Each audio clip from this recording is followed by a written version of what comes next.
Welcome to Human to Human. I'm so excited to have you here today, Marion. We are chatting all the way from I'm in Vancouver and you're in Australia in Melbourne. And what we're talking about today is so aligned with what is going on right now in the world and what's going on in Melbourne. But before we get into that, do you want to introduce yourself and what you're up to? I'd love to. First of all, thanks for having me. It's good to be here virtually. Um, as mentioned, I'm in Melbourne. I'm a copywriter and creativity coach. I probably consider myself a freelance creative. It's like the nice ballpark job title, I guess. I've got a PhD that I completed in 2017. My background is in fine arts, but I've also more recently been working commercially as a copywriter predominantly. And I'm sort of starting to bring everything together into one nice little package. Interestingly enough, it's because of everything that's happened this year that everything's starting to come together. So it's interesting how something that is so destructive can also be so creative. It's so true. And I think, so much hard things have come out of the pandemic, but so many beautiful, creative things that would have never probably happened came up because of it. So it is amazing. And I'm so excited to chat with you today, kind of about your experience of being in quarantine and living alone and being single and, how you got through it. I know you're very adamant about self-love and self-care and growth. And so can you first walk us through how intense your lockdown was in Melbourne, however many months ago? Yeah, totally. All right. So just to provide a bit of context for those who don't know, back in February, we had some of the worst bushfires we've ever had here in Melbourne and Victoria. So from around I would probably say the first week of February, they'd encouraged people to start working from home because the air quality was so bad. And they didn't want people traveling and being exposed to it without the right face protection. So we actually had they called like the N99 or the N79 masks, the proper masks that you need for air filtration. We ran out of those, which was really weird. So that was the first thing that happened here in Melbourne. And then on the tail end of that, it was, I think like the second week of March, everything, obviously the world started to close down bit by bit. I was actually at a conference called No BS in the middle of March, and we had a lot of international speakers, and it was like every day one of them got the news that they had to leave or somebody couldn't come because their work had stopped travel. Mm-hmm. So we'd started to see it unravel, and then the conference finished on the Thursday, I think, and by the Sunday we were in lockdown. So which is crazy too, because if you weren't able to go to No BS, you wouldn't have met Maxine, my cousin, and then we wouldn't have even been able to meet each other. Exactly. So it's this really, I'm both really angry at lockdown, but then also super grateful because it has given me so many things that I didn't know were possible, and people who I've actually been like looking for, like that energy and that vibe. So it's that whole like blessing and a curse silver lining scenario. But So what are we now? We're basically the end of October. We've been in lockdown. Melbourne's been in lockdown the whole time. So other cities have come out and have been out and especially in the Northern Hemisphere have enjoyed a summer outdoors. We've just had our winter. So we've gone through a lockdown winter, which is what a lot of cities, particularly in Europe and North America, are starting to go into. So I feel in a weird, like prophetic way, I feel like I'm able to kind of look into the future just purely from the fact of what I've been through. So as you mentioned, I have like the triple whammy of being 1, extroverted, 2, single, 3, living alone, right? So this nice little cocktail and it created some really interesting things for me over the last 8 months, and a real appreciation for my own ability and my own adaptability as a human. because there's, everyone says it's a bit of a cliche, but cliches are cliches because they're generally true, is that what doesn't kill us makes us stronger, right? So I definitely feel like I've been like baptized through my own dark night of the soul over the last 8 months.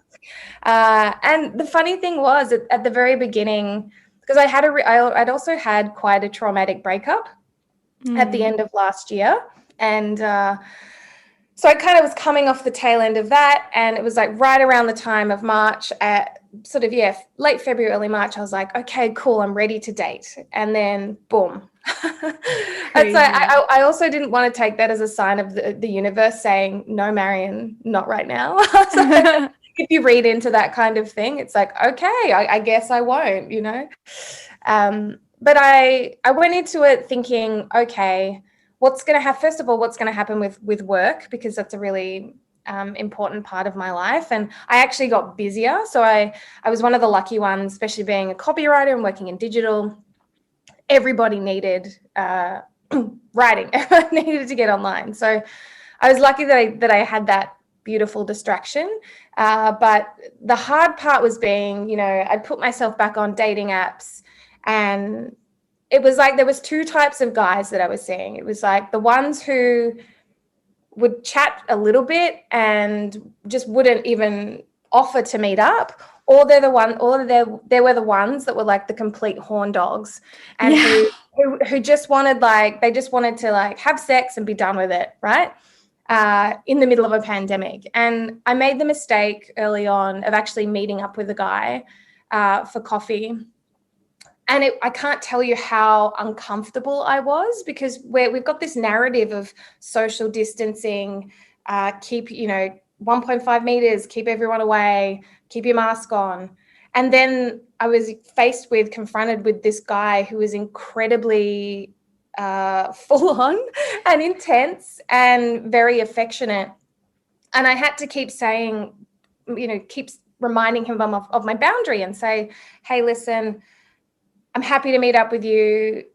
Can we just keep it like on the down low, keep it like chill, because this is a really stressful situation, but I'm happy to meet up and have a coffee and chat. And he kept getting really angry at me every time I said that. And it got to the point where I was like, okay, I've got to go. Like, I need to get myself out of this situation, because he wasn't listening to me, wasn't respecting my boundaries. And then he messages me maybe like 2 hours after we'd met and said, oh, hey, something really smutty, like really, like, I'm not going to say it because it was really gross. And I was like, hey, listen, I've told you my boundaries. If all you're after is like sex, then feel free to unmatch me. And he did. Wow, good for you. That is a huge test of your boundaries. That is a huge test of just like being confident and being firm and really being honest and saying this is not what I'm interested in. And that's a lot to take on, one, in a pandemic, but even without a pandemic, even when social distancing wasn't a thing, even that would still be so overwhelming. That's tough. Oh my gosh. Yeah, but I guess then I look at the flip side of it, right? And it reminds me, and this is what I've loved about this pandemic, is because we've got such really strict and strong physical boundaries, it translates to emotional boundaries, right? And so having gone through that, I was like, oh my God, I need to be like this all the time, not just in a pandemic. I have to have higher standards. And if somebody goes against that, I have to stand up for myself, because like, who else will, especially when it's, something so intimate as a partner, right? So that really that spooked me. I'll be honest. I was a bit spooked after that. And, once bitten, twice shy kind of thing. I was like, okay, dating apps are going. I'm just going to, really take a step back. And so I ended up running a 3-week, 21-day challenge called Spiral Up, which was all about kind of channeling my PhD research into post-traumatic growth, which is this idea that not every encounter with trauma is negative. You can actually thrive, and your life can actually, this idea of spiraling up.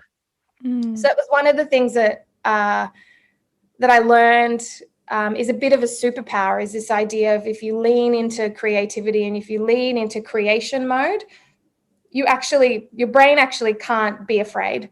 So I really doubled down on those practices and, over delivering for clients, because also business is an incredibly creative act. And it doesn't have to be, you don't have to be an entrepreneur or, running your own business to do it.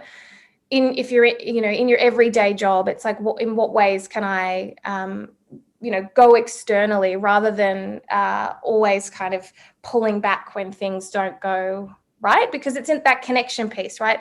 Especially when you're single, especially when you're isolated, the biggest thing that you're missing is the human connection. And so it was almost as if, I met you and I met Maxine and I started using Pick My Brain, and it really balanced the scales for me, having access to a platform where I could just book people that I thought were cool to connect with them. Because in my everyday life, when it's not a pandemic, that's what I do quite naturally anyway. I'm at events, I'm traveling, I'm seeing new places. And while that original mechanism was taken away, this idea of the in-person experience, and I'm the first to admit that in-person is way better than digital, but at a push, you take what you can get. Yeah. And so I really started to, while at the same time I was externally reaching out, especially when I felt anxious, especially when I felt uncertain, I was reaching out to people who I know I can rely on to give me a sense of certainty.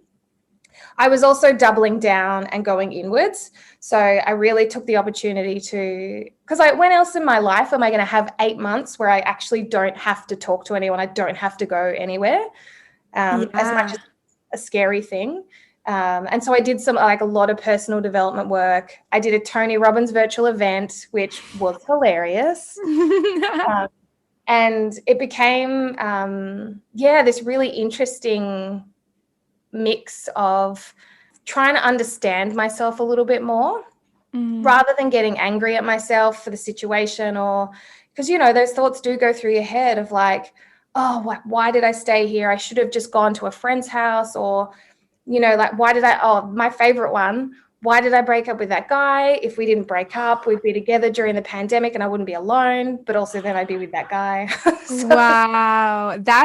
I love that you shared that, because that is wow, that is just such a big thought that I think can really easily go through your head. And that's when you start to kind of question your decisions and question your boundaries, similar to going on a date. You're like, okay, well, why? Sometimes we choose being with someone that isn't great over being alone, which is crazy. I think there is a huge fear of being alone and what comes with that. And it is insane that you said, you had 8 months of totally alone time, and like, how are you going to use that, and how did you kind of navigate the highs and the lows that I'm sure came with so much me time and such a lack of physical connection? Yeah. Oh man, it was like everything was amplified. So like the highs were so much higher and the lows were so much lower. So I'll start with the lows so that I can end on the highs, because that's more fun. So there were some times where I think the reality of the situation would just hit me all at once, where I'd go to do something that I normally do, particularly I think around the 3-month mark. It's like when the novelty starts to wear off, and I distinctly remember just trying to go to call a friend. And so to give you also a bit more context, our stage 4 restrictions, we could only leave the house for an hour a day, and for only one of 4 reasons, which is just basically like exercise, get food, and if you need to deliver medicine to someone, like caregiving. And we couldn't go further than 5 kilometers from home. And so I think there was a moment, and none of my really close friends live in my 5-kilometer radius. And so there was a moment where I called up a friend and we were like, yeah, let's go. Oh, wait. And it's just those moments where the reality, the old reality meets the new reality, and things just go. And so I learned very quickly that if I didn't start to process this, if I didn't let those emotions move through me, that it would do like a lot of damage. And I mean, I'm sure it has already. and the mental health implications of our long lockdown. We're going to start to see that in the coming months and years, and I'm a little bit scared about what that's going to look like for us. But I made a point of journaling every day, reminding myself I can kind of see them. There's lots of little Post-its around my apartment reminding me of different things, like what's a good one? Oh, emotion is created by motion. So it's my reminder to like move my body every day, because you've got to get rid of them. It's a physical thing as well as it's a mental thing. Setting up regular catch-ups with good friends that I know that I can cry in front of if I have to, or that I could cancel on last minute and they wouldn't be offended. So, people, because this is the other thing too, like not every person in my life I go to for different things. There's some people that I know, like I have a couple of friends that I know that I can go to and just fall apart, and they will just hold that space for me. Whereas there's other people I know who I could go and do that same thing to, and they would just make it all about them, just because that's the nature of the dynamic. And so what I learned to try and figure out, and by literally listing people's names down and writing next to them, like what can I do in front of this person? What do I feel safe? What kind of person do I feel safe being in their presence?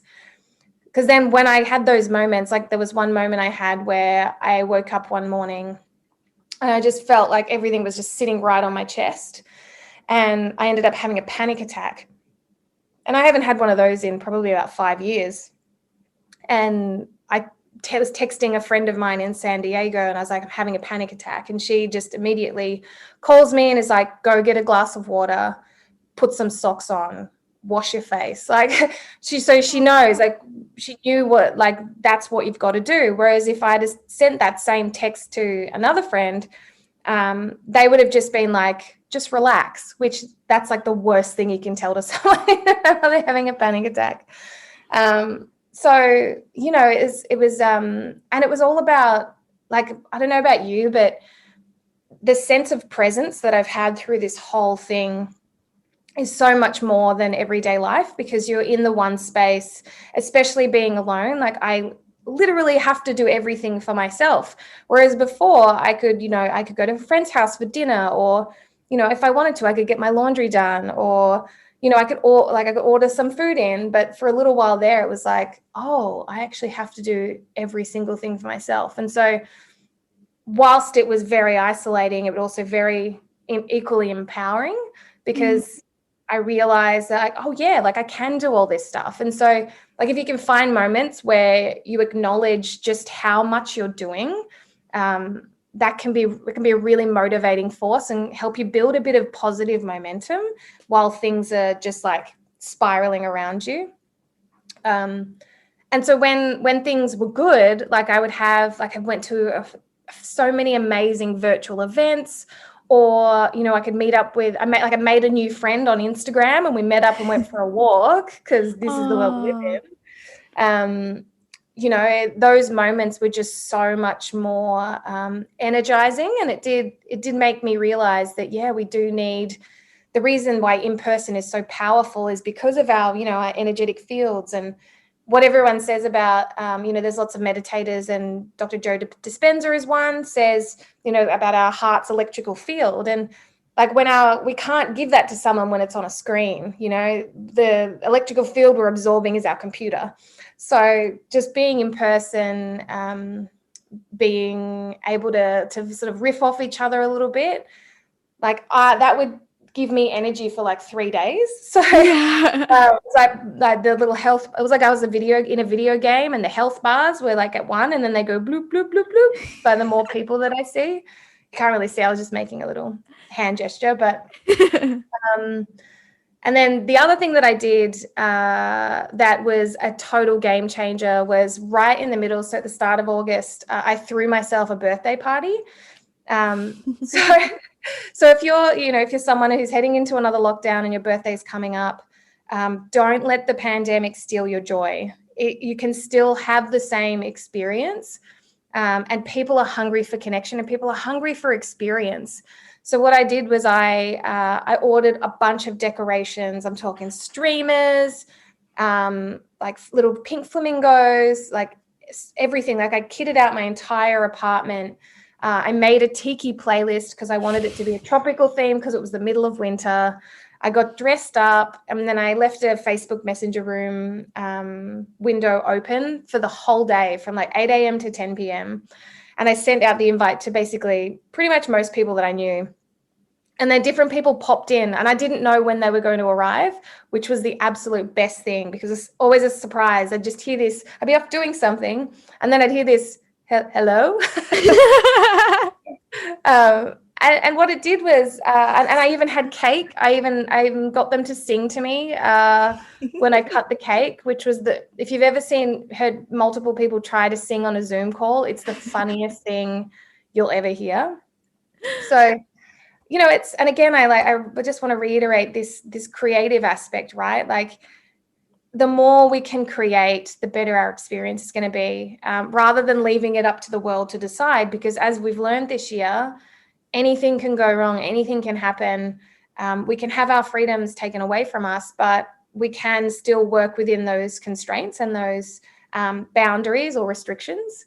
Mm-hmm. So, yeah, and it doesn't mean that it hasn't been hard either. That's the other thing I really want to drive home. And, I had stretches of days where I just I didn't have the mental space to do something that would usually take me an hour would sometimes take me 3 days, just because there's so much bandwidth that we're having to take up with, I guess, processing all the changes. Yeah, so much change. And I just love that you took the initiative to be like, you know what, I'm going to do things for myself. I'm going to host a birthday party for myself, because especially when you're living alone, you need to like really like analyze what you need and just do it and do it unapologetically. And it's inspiring really to be able to see you spend that much time alone and come out of it. I mean, I can't imagine how much you feel like you know yourself now versus before, right? Oh, totally. And that's like a lifelong journey, right? It's like the more that I know, the more I realize I don't know. But also, this whole year has taught me that, if something's not working, you can change it. And it's really that simple. The work side of it, how long it takes to shift something in your life, like a habit or your social circle, it starts with the decision. Like you said, it's like you've got to make that choice and commit to it, right? And be like, no matter what, I'm going to have a bloody good time. That's kind of my mentality, especially going into the second half of this lockdown. I was like, damn it, I'm not gonna let this be the thief of my joy, because all that stuff's an internal job, I don't want to be the victim of my circumstance, and especially when it comes to being single, I definitely went through phases this year of like, oh my God, if I could just have someone just hug me and hold me, even just like, make me a tea, play with my hair. There were real moments where I was like, oh, because my love languages are physical touch and quality time, which are like the two things that you literally can't do in a pandemic. Yeah. So the other side of it too is when you're single where you're forced to be single like this, you kind of have two options. It's like, okay, I can try and just doggedly pursue people, even still in a pandemic, and keep up those conversations, which to me, going through it all, I just didn't have the energy for, honestly. I was just like, you know what? Like, I can barely get work done. Why would I want to put the pressure on myself of trying to find the love of my life? And we can't even really meet. It's not to say I didn't connect with some really cool people and have some great chats along the way, but I just didn't want to give myself that pressure. So the other thing I decided too was like, okay, if I do want someone to play with my hair, if I do want physical touch, like what are the ways that I can give it to myself with intention that will help calm me down? Because it's all about getting into that parasympathetic nervous system, that rest and digest. If we can live more in that space, then life is so much easier to deal with. Not little things don't set you off. You're just like, it's fine. Yeah. So I made a point of like, okay, like what physical touch things can I do? It's like, okay, I'm gonna commit to doing to lathering my entire body in moisturizer every single night before I go to bed. And I'm gonna be really intentional about it. I'm gonna go really slow as if someone else was doing it, and it did work. Like it helped. It was like that really nourishing, like gentle and tender touch. And I was like, oh damn, that's really cool. um, Wow, that's so much you'd like learn that you would never be put in a situation where you have to just try it out. Like even that I love that we're having this conversation right now too, because I'm so far away from, my close family in Toronto. It's super hard. I don't have people I hug every day or I'm super comfortable with every day. I don't have a really nice bathtub like I do at home, so I can't have like a bath to like feel that, warmth and comfort. And so it's true. It comes down to getting creative and putting in that work for yourself. Yeah, absolutely. And so the other two objects that I would say to definitely, actually three objects I would say to invest in. One is one of those long brushes that is like it's got like a long wooden handle. And it's got the like bristly brush on the end for like cleaning your back. It sounds really silly and really naff, but one of the ways that we actually calm each other down, and there's like the nerves on our upper back are really important for calming us down. Like you picture, like when someone's upset, they generally tend to hunch forward, and as a friend, you'd rub them on the back. Like it's something instinctual that we do. So having a means to do that, and I found like one of those shower brushes perfect for that because it also like stimulates your skin and the blood flow and it makes you feel really good. Another one is a weighted blanket. Oh, Yeah, especially for those cold nights when you're feeling like extra alone. Having that weight on you, it is really incredibly calming. That was something that I discovered. I actually discovered a couple of years ago, so I had one, luckily. Um, that's definitely a really good one. And then the third one is like a heat pack. So like I've got one that's I think got rice or wheat in it. Maybe it's wheat. And it's like plush, so it feels really soft. So if I'm ever feeling a bit a bit down or a bit especially we spend a lot of time now sitting down at our desks, and having a heat pack that you can just pop like on your belly or on the top of your chest. I definitely found those things really, really calming. Again, doesn't replace the real thing, but it does a really good job. mm-hmm. And it's better than nothing. That was kind of like another little motto. I was like, what can I do that's better than nothing? Like even something really, really small, because it all like it Yeah. counts, right? So if I have a shower, I scrub my back, I lie under a weighted blanket with my wheat pack, I'm like, whoa, this is like next level self-care. And it's such better self-care than just like laying in bed and watching Netflix. Like I find lately I've been like overworking myself where I'm like, okay, I'm gonna lay in bed and watch Netflix. But that is so much more nourishing than, also when you lay in bed, it kind of makes it harder to fall asleep too, because you've been in the same spot for so long. And I love the better than nothing mentality too, because I think it's really easy to get in our heads and be like, well, if I'm not working out for 30 minutes, then what's the point? And it's like, actually, if you took 5 minutes, 10 minutes to do it, that is better than nothing. Exactly. And the other thing too is you can still get human connection beyond the Zoom screen. And so I also made a point of every afternoon going on these massive long walks around my neighborhood, because we could still be outside for an hour, and then it got pushed up to 2 hours, which was awesome. And so, and then the good part about that is if you go at the same time every day, you start to see the other people in your neighborhood also going at the same time every day.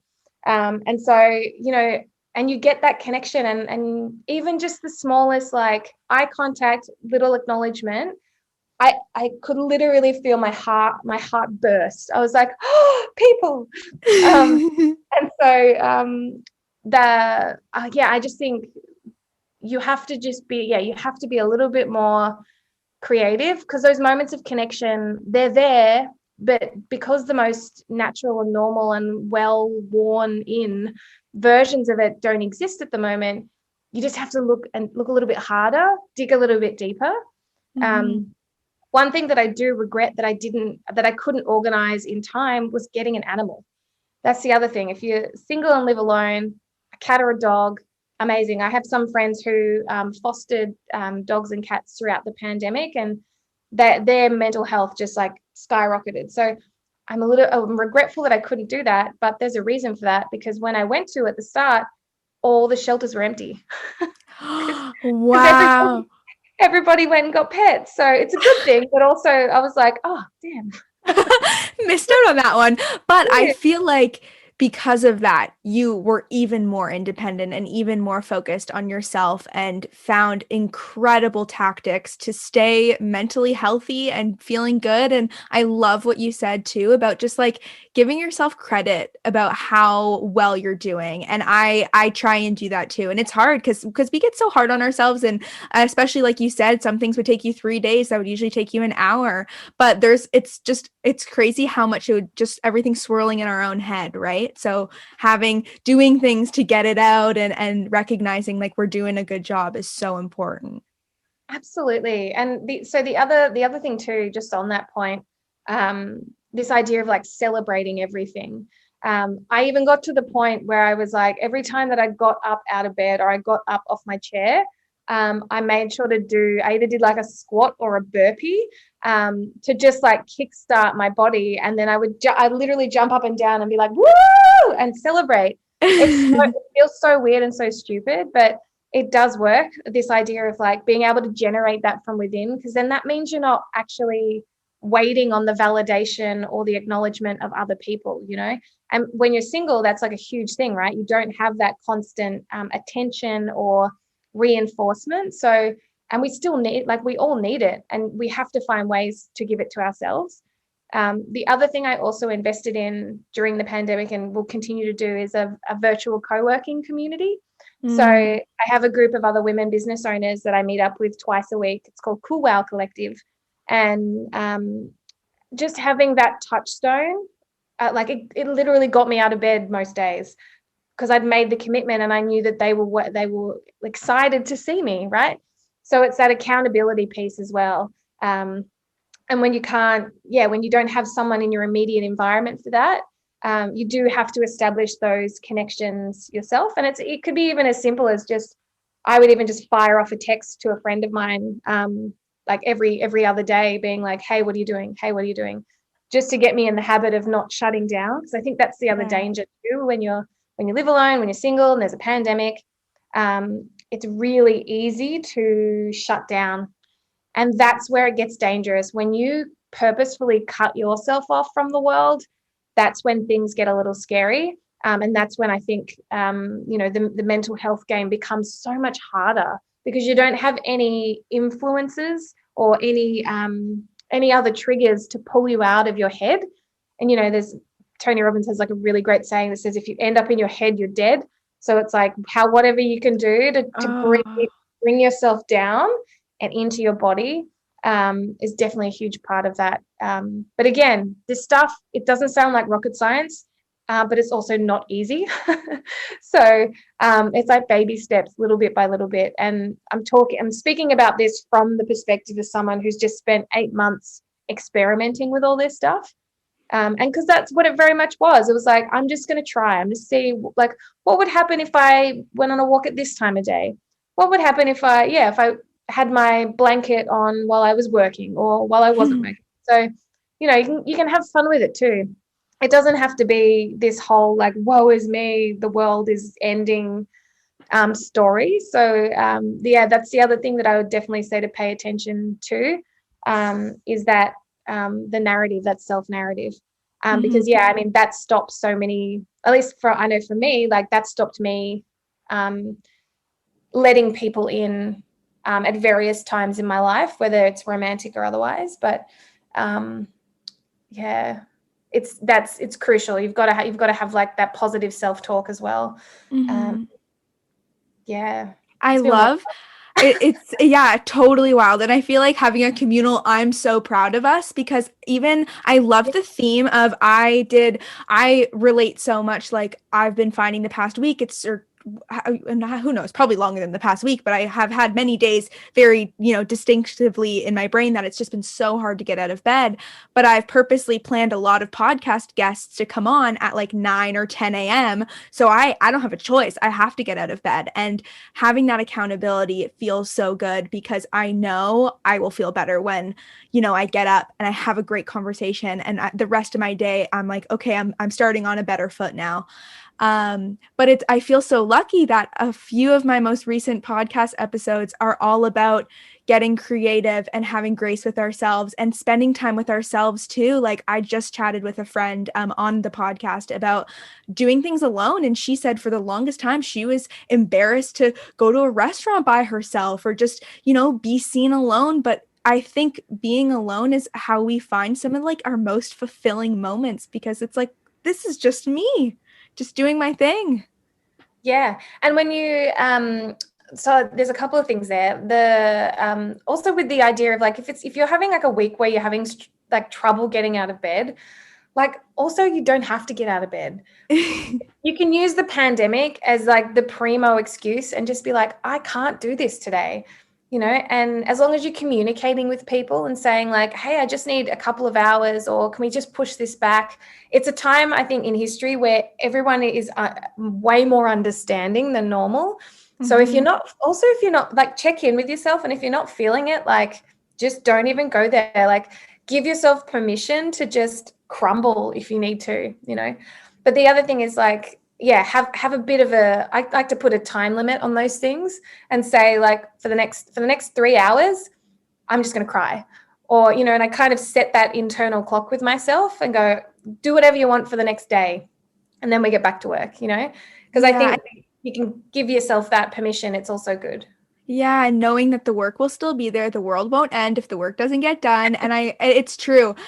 Everybody's so much more understanding now. And like, even like my therapist, I've chatted with her about it, and she goes, sometimes that's your body telling you, you need to rest, you need to check out, you need a mental break. Or she's like, if you need to have a pity party, that's okay. It's a matter of how long you're going to let it go on for. And, that's when you need to do that self check-in and that clock or whatever. But we need that too. And I think it's so easy to be so hard on ourselves to be go, go, go and like being productive all the time. But we need that mental, just let it go, that time.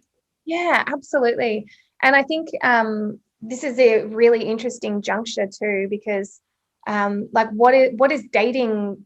I keep thinking about this, like what is dating going to look like moving forward, right? When we have all these restrictions, when we have this fear of getting infected or getting sick, because the way that translates is it makes it so much harder to connect with people, especially in an intimate context, because you just don't know, even though realistically life has always been like that. Yeah. We've never known anything. It's just so much more obvious now because there's rules, right? And I've put myself back on Bumble, and I was asking this guy who I think he lives like in like 25 kilometers away, fair way away. And I asked him, I was like, can you even imagine going on a date right now? Like how does that even work? Like, what do you even do?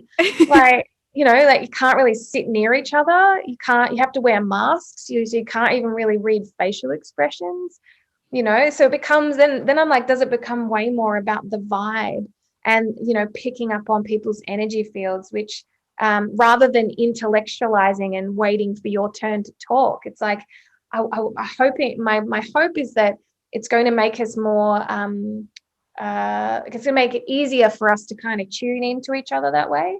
Mm-hmm. But yeah, I'm so terrified. I'm like absolutely terrified about dating.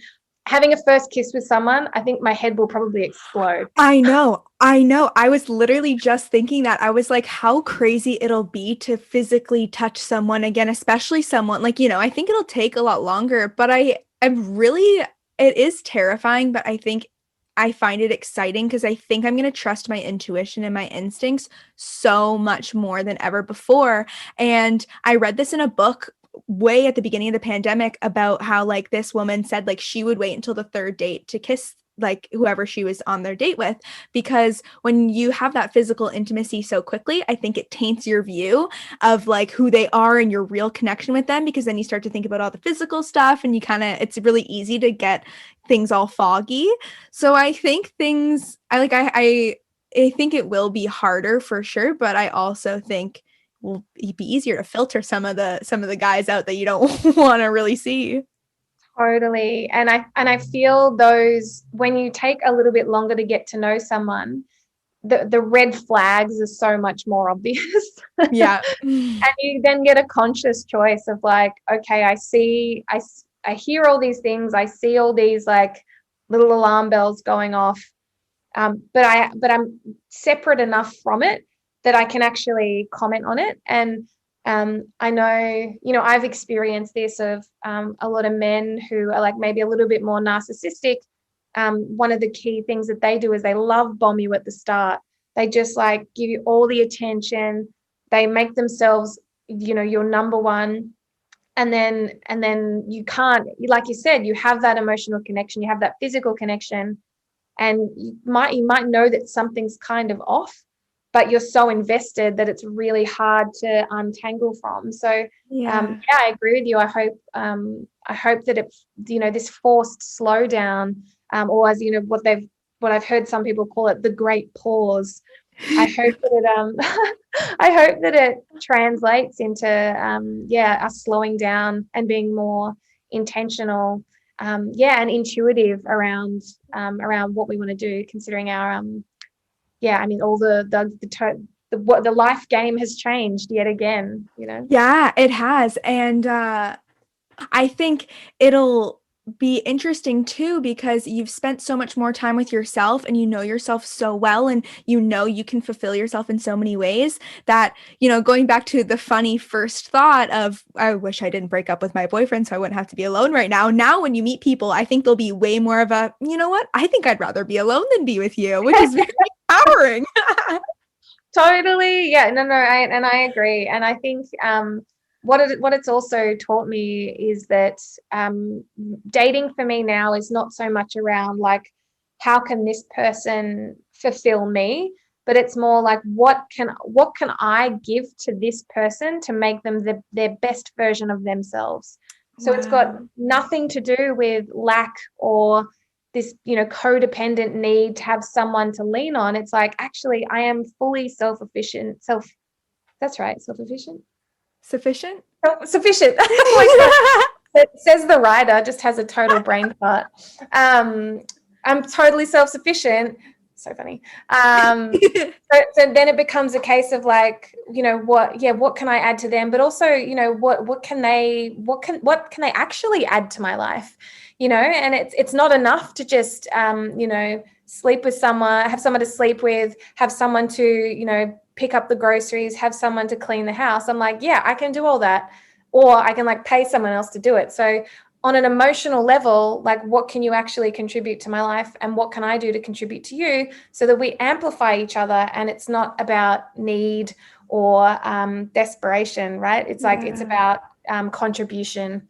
And yeah, and it's so much easier to spot now. It's so much easier to spot. You're like, Yeah. oh, like, yeah, you're not going to be good for me because I know that I don't need that, and I don't want that. Yeah, I'm so grateful for the pandemic, because I didn't realize how much I felt like I was running away from the big scary feelings I had, when really if I sat with them, they weren't that terrifying, and it was actually better to let them come up. And I was definitely using other people as cushions, and I was, kind of relying on always being with others to make myself feel better, going through so much, and the pandemic made it all just, it was all gone and it was just me. And yeah, now it has totally changed the game of, I think, how we can perceive dating in such a positive way. I hope like healthier bonds and healthier relationships will come out of this, because we know we're okay alone, and we know kind of, they'd be a fun addition, but if, it's not needed. It's not something that's like a necessity in life anymore. Exactly. And I will put a little caveat against that and saying, that you and I we have one perspective on this, right? But Yeah. I've also heard, so many horror stories about domestic violence and and the darker side to relationships during this pandemic. And it's all like it scares me that there's been, you know, people who have been stuck in situations that are abusive, and because of the restrictions they didn't feel like they could ask for help or get out. Mm-hmm. And that's because that they, you know, obviously this is the first time we've been through something like this, and they couldn't have anticipated it. But I'm hoping from here on out that those services and then that conversation around what to do if things, particularly, you know, I'm talking about things from a single person's perspective, but yeah, if you are in the opposite end of that spectrum, right, and you are with someone and it is abusive and it's, you know, you are getting hurt, I just hope that those services become more available and more obvious and Mm-hmm. easier and more accessible to get to, because I definitely had times where I felt like I couldn't reach out to friends because I knew that they were going through their own version of this as well. Yeah. And I guess that's where the vulnerability piece comes in, you know, and that's why, you know, this us having this conversation is really cool, because it will allow other people to know that, you know, oh yeah, actually what I went through was really hard, and it was really hurtful, and there were good things, there were bad things. But the point is that we have to talk about it. Because Yeah. if we just rush back into, you know, quote unquote, the normal way of doing things, it'll, you know, this whole year would have been a waste, you know, Yeah. and Yeah. there's lessons and gifts in it. But the key is like we have to find ways to talk about it in in ways that are, you know, fruitful and good, Mm-hmm. and Mm-hmm. that acknowledge the good and celebrate the bad. Other way around, acknowledge the bad and celebrate the good, or celebrate it all. Like, you know, there's been terrible times, but yeah, I'm just still in awe of how adaptable we are as humans. Like, and that's what it comes back to me. It's like, doesn't matter what situation you've been in, but you know, we are completely capable of so much more than we realize, especially when left to our own devices. It's like, ooh, I you got no know. choice then. Yeah, yeah. I'm so glad you brought all of that up too, because yeah, I think there has just been everybody's experience is so vastly different as they went through the pandemic. And I even found I had a tough time because I felt like, you know, I got really close with some friends because we were able to really be there for each other and hold space for each other. And I lost other friends, you know, because I think we were both going through such hard times and navigating it, not knowing how to go with it or deal with it. And it is so important to acknowledge the bad and acknowledge the differences of all of our experiences. And I think policies, especially too, will change, are changing, have changed so much from this coming up. It's crazy too. I was just watching the first episode of This Is Us for like season 4 or something, and they totally have COVID's a part of it. Everything that happened with Black Lives Matter is a part of it. So I'm like, this is really insane to see what we are living be on a show and have it be like Oh, it's been happening long enough for them to be able to write it into a script and make it and have it be live. that is insane. I didn't even think of that. Oh my gosh. And like they were wearing masks, the whole thing. I was like, wow, this is our world. This is our world now. Life imitating art, imitating life. Yeah. It's so meta.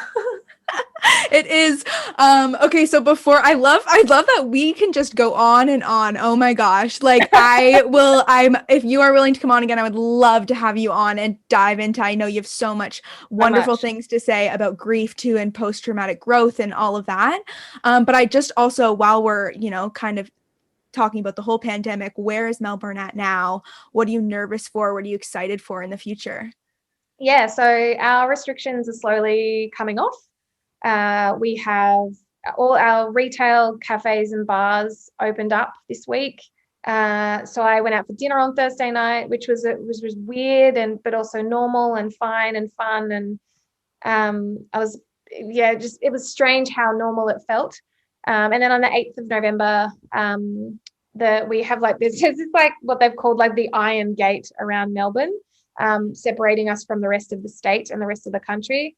That is going to come away, and so I'll actually be able to go and see my dad and my family for the first Oh, time since March. So wow. yeah, so that'll be really cool. I'm really looking forward to hopefully by Christmas the state borders are going to open up because they've all been closed this whole time. So I'd love to be able to go and visit friends in other cities and just I've spent so much time in Melbourne this year, way more than I normally would. So I feel like I need to go and spend this equal amount of time in other places. For um, sure. and also to help the economy, right? Like I think we're just seeing we've seen the physical ramifications of this virus. We'll start even more seeing the economic ones, and whatever we can do to support small business and not spend money with the big corporates, I think will be really cool. So I'm just excited to be out in the world again, honestly. And I still spend a lot of time at home. That's still a very deep habit within me, that's been built up this year. So it's going to take some time for that to unwind, and for me to get used to being outside again. Mm-hmm. But yeah, I'm looking forward to seeing what things we choose to keep and what things we get rid of for good, which we're starting to see a little bit of that. But yeah, I think it's a really exciting time to be alive despite everything that's happened. Absolutely. I think there is so much to take away from everything that has happened this year and everything that's about to happen in the future. And I think as well, it's so important to check in with ourselves and our mental health and how we're doing, especially now that you specifically too are about to go from a one very extreme isolation to now being, able to be out in the world and see people again. And there'll be highs and lows like usual. But I trust the process, and I trust that you'll definitely check in with yourself. And I feel like so grateful for this conversation too, because I'm like, oh, I feel like I have new tactics of how to check in with myself and give myself grace.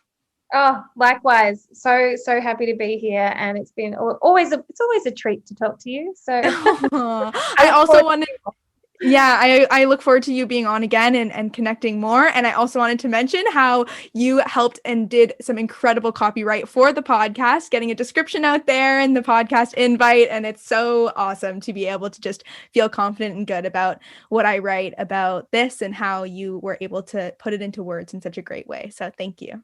My pleasure. I am here to serve with my words. That's why I'm here. Love it. Awesome. Where can people follow you and find you online as well?